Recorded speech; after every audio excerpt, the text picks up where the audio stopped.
दोस्तों नमस्कार। आज 28 दिसंबर 2022 के डॉट न्यूज़ के प्रातःकालीन समाचारों में आपका स्वागत है। बहुप्रतीक्षित उत्तर प्रदेश निकाय चुनाव संबंधित याचिका का इलाहाबाद हाईकोर्ट की लखनऊ खंडपीठ ने फैसला 27 दिसंबर को सुना दिया है। फैसले के अनुसार खंडपीठ ने 5 दिसंबर को जारी की गई अधिसूचना को खारिज करते हुए सरकार को निर्देश दिया है कि वो सुप्रीम कोर्ट द्वारा निर्धारित ट्रिपल टेस्ट के आधार पर ही ओबीसी आरक्षण लागू करे, अन्यथा की दशा में बिना ओबीसी को आरक्षण दिए निकाय चुनाव कराए जा सकते हैं। इस पर मुख्यमंत्री योगी आदित्यनाथ ने कहा है कि वे ट्रिपल टेस्ट के उपरांत ही निकाय चुनाव कराएंगे। इस मुद्दे पर विपक्षी दलों द्वारा तीखी प्रतिक्रिया दी गई है। ये मामला सामाजिक परिवेश से जुड़ा हुआ है। इस पर अभी सुप्रीम कोर्ट का दरवाज़ा बचा है। शासन चाहे तो सुप्रीम कोर्ट में दस्तक दे सकता है। केरल के इडुक्की जिले में स्थित मल्ली पेरियार बांध का जलस्तर अपनी क्षमता के उच्चतम स्तर अर्थात 142 फीट पर पहुंच गया है। बाढ़ की संभावना जताई जा रही है। इडुक्की जिले में बाढ़ की चेतावनी जारी कर दी गई है तथा येलो अलर्ट जारी कर दिया गया है। महाराष्ट्र विधानसभा में सर्वसम्मत से पारित किया गया है कि वो कर्नाटक महाराष्ट्र सीमा विवाद में फंसे 865 मराठी बोलने वाले कुल गांवों को महाराष्ट्र में लेने के लिए सभी वैधानिक उपायों को करेगी तथा वैधानिक उपायों के माध्यम से ही 865 गांवों को महाराष्ट्र में मिलाने के लिए कार्रवाई करेगी। चुनाव आयोग के अनुसार उसने आसाम में 2011 के सेंसस के आधार पर विधानसभा तथा लोकसभा की सीटों की डिलिमिटेशन का कार्य प्रारंभ कर दिया है। एमसीडी के चुनाव संपन्न हो चुके हैं। उल्लेखनीय है कि 6 दिसंबर को एमसीडी के चेयरमैन तथा वाइस चेयरमैन के चुनाव होने हैं। इसके लिए नामांकन पत्र दाखिल करने की तारीख कल 27 दिसंबर 2022 को समाप्त हो गई। आम आदमी पार्टी अपने मेयर पद की उम्मीदवार शैली ओबराय को पहले ही घोषित कर चुकी है। भारतीय जनता पार्टी ने आखिरी दिन अपने मेयर प्रत्याशी रेखा गुप्ता तथा उप मेयर प्रत्याशी कमल बागड़ी को मैदान में उतारा है। इससे पहले भारतीय जनता पार्टी अपने को विपक्ष में बैठने की बात कह चुकी थी। नेपाल में बागलिता जिले में 2 हल्के भूकंप के झटके महसूस किए गए हैं। ये झटके 4.7 तथा 5.3 तीव्रता के महसूस किए गए। अभी तक किसी के हताहत होने की कोई सूचना नहीं मिली है।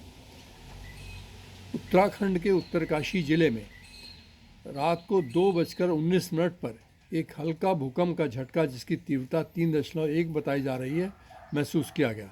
किसी की जान माल के खतरे की या नुकसान की कोई सूचना प्राप्त नहीं हुई है। आसाम के कई इलाकों में ओलावृष्टि से 4500 घरों, मकानों, अनेकों स्कूलों तथा खेती को नुकसान हुआ है। लगभग 18,000 लोग इससे प्रभावित हुए हैं।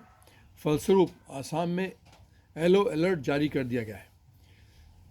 इस समय संपूर्ण उत्तर भारत शीतलहर की चपेट में है तथा घने कोहरे की चादर से लिपटा हुआ है। दिल्ली में न्यूनतम तापमान 4 डिग्री सेल्सियस रिकॉर्ड किया गया। तालिबान द्वारा महिलाओं पर उच्च शिक्षा पर प्रतिबंध लगाए जाने का संज्ञान यूएनओ ने लिया है तथा यूएनओ ने तालिबान से अपनी नीतियों में परिवर्तन करने के लिए कहा है। कल उत्तर प्रदेश सहित अनेकों राज्यों में कोरोना से निपटने के लिए तैयारियों का जायजा लेने के लिए मॉक ड्रिल आयोजित की गई। आज कांग्रेस अपना 137वां स्थापना दिवस मना रही है। कांग्रेस की स्थापना बम्बई में 137 वर्ष पूर्व एओ ह्यूम द्वारा की गई थी। उस समय इस प्रारंभिक दौर में 72 लोग शामिल हुए थे। 37 वर्षों के उपरांत कांग्रेस अध्यक्ष श्री मल्लिकार्जुन खड़गे इस समारोह में भाग लेने जा रहे हैं।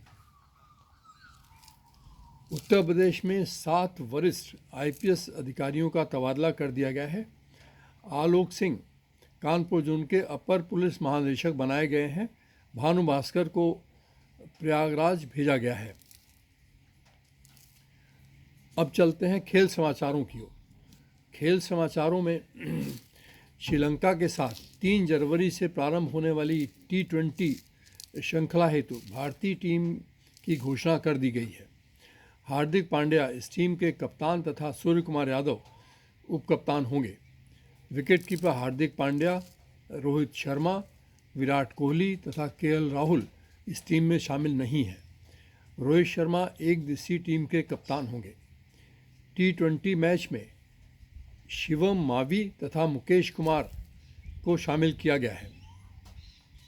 आर्थिक समाचारों में कल अर्थात 27 दिसंबर को डॉलर के मुकाबले रुपया 20 पैसे टूटकर 82 रुपये 85 पैसे पर बंद हुआ। सेंसेक्स 361.01 पॉइंट बढ़कर 60,927.43 तथा निफ्टी 117.70 पॉइंट बढ़कर 18,132.20 पर बंद हुआ। अंतर्राष्ट्रीय समाचारों में ताइवान ने चीन से संभावित मुकाबले के लिए अनिवार्य सैन्य सेवा का समय 4 माह से बढ़ाकर 1 साल कर दिया है।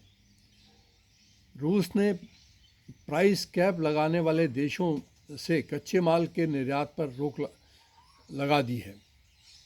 यह प्रतिबंध 1 फरवरी 2023 से 1 जुलाई 2023 तक लागू रहेगा।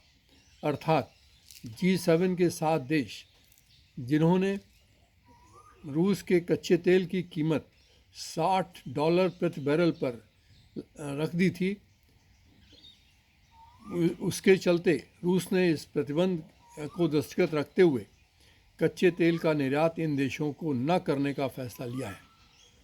इससे G7 के 7 देशों जिसमें कनाडा, अमेरिका शामिल है, उनमें तेल संकट गहरा सकता है तथा उनकी कीमतों में वृद्धि हो सकती है।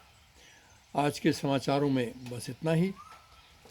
कल फिर मुलाकात होगी इस अनुरोध के साथ कि हमारे इस चैनल को अधिक से अधिक सब्सक्राइब करें, लाइक करें, शेयर करें, ताकि हमारी हौसला अफजाई होती रहे।